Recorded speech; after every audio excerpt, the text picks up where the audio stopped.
Steph, obviously it was a first half that you're not used to, scoring 0 points. Going into the locker room, what was your mindset, and what did Steve Kerr tell you guys at the half? I mean, all things considered, Klay kept us afloat in the first half. The way he played was 21 and just hitting some big shots to kill their momentum. I was in foul trouble, obviously, and couldn't really get a feel or become assertive, just worrying about that. And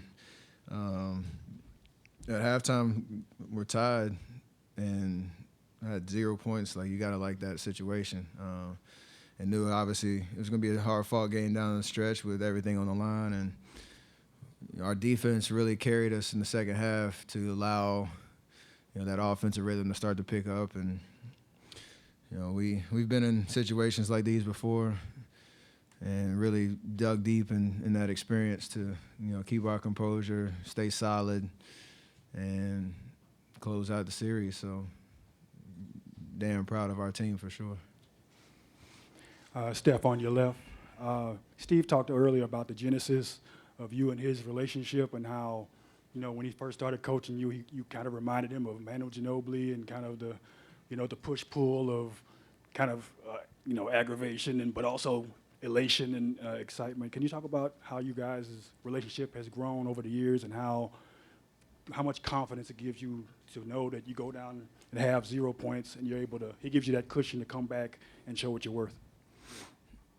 I mean, it's been a great ride, with him leading our team and his consistency in terms of messaging and trying to just keep the right perspective for us with the championship aspirations we've had every year, and he keeps it real with us. There's a moment tonight where I had my second foul after I fouled James on the three, and I saw on the board he had put Quinn in, and obviously I had a reaction to that. I walk into the huddle, and he keeps it real. He's like, how can I trust you to not get your third when you know how big this game is right now, and you put yourself in a situation, in a predicament to get your second foul. So I got to make a decision, put Quinn in. Quinn was ready. Obviously I didn't like it, but we have a strong relationship where he knows I'm not going to lose confidence in that moment, and whenever I get back on the floor, hopefully good things will happen. And that's obviously built over time, and just him and his entire staff, it's just a great vibe, and they bring the best out of us, and that's why we are who we are. Monty Poole, NBC Sports Bay Area. Steph, how do you explain the first half and the second half? I mean, we saw it unfold and develop, but in your mind, what's going on in the first half and what's going on in the second half as you're doing these things? I mean, the first half was literally just stop fouling, because you get two within the first 5-6 minutes and understand how they are going to adjust their defense to try to take me out in pick and roll situations and trapping and all that type of stuff. There's a normal kind of flow for me to get involved in the game, that scoring.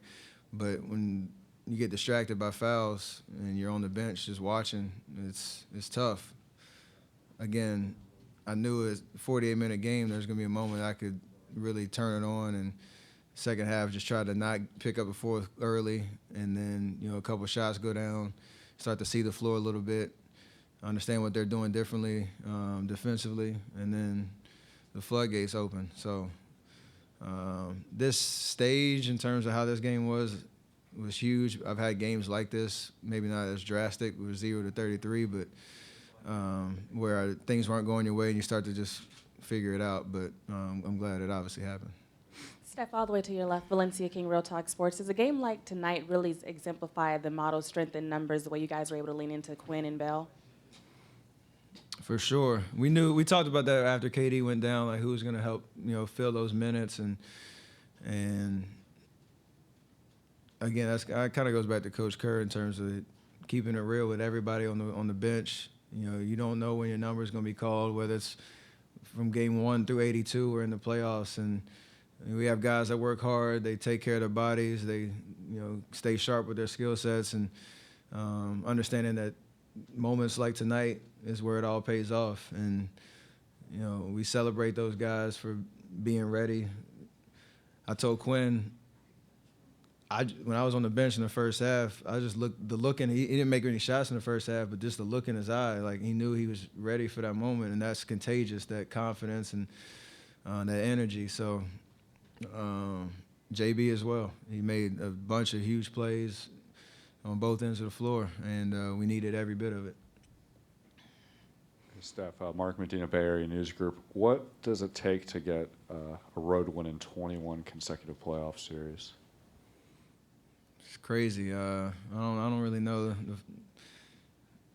the common thread more than just belief and chemistry and just composure. No matter how a game goes, it's a 48-minute game, and we understand what we're capable of and who we are and what our identity is on both ends of the floor. And tonight, really, I guess you break down how tonight went. That embodies, everything, really. So, pretty special night in terms of, closing out this series on the road and keeping that streak intact. And regarding Klay having a Klay game, what's his mentality like in those games? It's like he's in the park, just putting up shots on a little chain link net or something, just, enjoying playing basketball. And his personality and his perspective on life really makes him different in these moments. 'Cause I don't know if he really even feels pressure. He's just out there hooping. The shots he was taking in the first half, understanding the situation, confidence to knock him down, was huge for us. So, we don't win this game tonight without, everybody on the court, but especially Klay in that first half to give us life and give us a reason to, be in it in the second half. Steph, on your left, Nick Friedel, ESPN. What's it like for you guys to win this game in this moment and still know that Kevin is going to come back at some point in the next series? I mean, it's huge. We had an opportunity to – it's kind of weird saying prove a lot of people wrong, knowing what we've accomplished, but it's a lot of talk in the last 24, 48 hours about, what we should and should not do in this series with K out. But I talked about it a lot. K has been unbelievable in this playoff run. We don't get to a Game 6 opportunity to close it out without, him playing unbelievable, spectacular basketball and carrying us for these first 11 games. And the least we could do is come in here, get a win, stretch, get some rest before the Western Conference Finals, and give him an opportunity to get healthy and go chase another championship. So special. I know he's back at home celebrating, and can't wait to get back and prepare for next series. Steph, you win the game. Everything comes out great. You have 33 in the second half, but how bad were you in the first half? That's a great question. I was pretty terrible. Obviously didn't make a shot, was fouling. I think the only thing I did well was not turn the ball over for the 12 minutes I was out there on the floor. So I find a positive in everything. Mr. Curry, last time you were here, you were saying that you had listened to the chatter the last 48 hours and what people have been saying about you. What do you think they're going to say now with the performance that you had in the second half? That I get to play in the Western Conference Finals in 2019. So our story's crazy. It's been like that for the last 5 years, and it's going to continue to be until it's over. So, again, I always say I try to stay even keeled. Like after Game 3, hearing the chatter, hearing how poorly I was playing, this and that. A night like tonight doesn't happen without belief in myself, one, understanding my purpose, being able to play in these type of games, and the people I have around me pouring some positivity and great energy into me and keeping my perspective straight on. It's just basketball. It's a game I've played since I was 2 years old, so take the good with the bad, and you just play and have fun doing what you get to do. Last two. Marcus over there, left-hand side. Two questions for you, Steph. One, why'd you go back to the Curry ones from 2015? And two, like in the game like this, like how big is Draymond and just like the energy and spirit he brings? He's unbelievable, man. There's no true way to gauge his impact besides us winning in terms of what he brings every night. Timely plays, like you say. He's vocal in the locker room, on the bench, on the floor. He's demonstrative. He gives us, that belief that no matter how a game's going, we're still in it. And he's a jack of all trades, obviously. Every possession he's doing something different. And it's just unbelievable to watch the energy that he puts out on the floor and the challenges he takes for us. So he's a true champion. He's a dog. You want to go to war with a guy like that every single night. What was the other question? Curry shoes. Oh, I wanted to lean into it. Obviously, without K, we've had a certain look and dynamic, and I felt good in those shoes once upon a time, so I wanted to bring them back. I had some people, my family knows I'm real superstitious at times, and if I have a bad half, most of the time I might change shoes at halftime. But I didn't feel like I gave myself an opportunity to prove that it was the right call to bring those out of the garage, and it obviously worked out. So nice little flash from the past and moving on to the next round.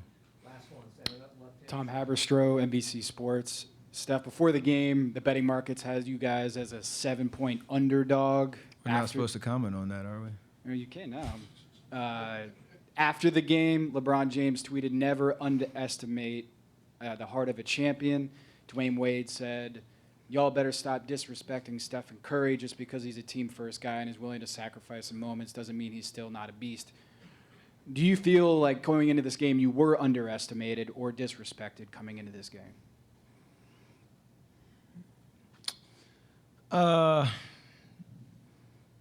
I've heard a lot of noise this series for sure. I'll just leave it at that. And whether it's positive, negative, whatever the case is, like I know what I'm capable of, and it's bigger than me. So I don't get caught up in that. I don't need any extra motivation. I don't need to